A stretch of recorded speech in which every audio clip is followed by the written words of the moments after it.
ఈ దేశంలో పుట్టినటువంటి నలంద విశ్వవిద్యాలయం, తక్షశిల లాంటివి ఇవాళ ఇప్పుడున్న యూనివర్సిటీలు పోల్చుకోలేము అధ్యక్ష వాటితోటి. కనీసం అటువైపు కూడా అధ్యక్ష నేను ఏది పిహెచ్డి ఎంట్రన్స్ కోసమో దేనికోసం ఒక ఎగ్జామ్ రాస్తాను పోయిన అధ్యక్ష.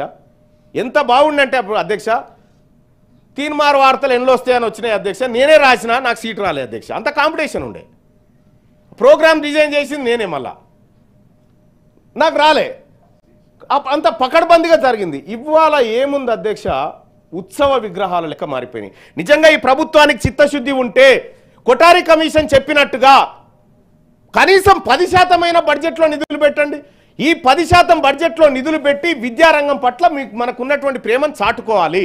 ఈ దేశంలో మిగతా అన్ని రాష్ట్రాల కంటే అత్యంత బలహీనమైన విద్యా విధానం తెలంగాణ రాష్ట్రంలో ఉండడం ఇది చాలా విచారకరం అధ్యక్ష, బాధాకరం.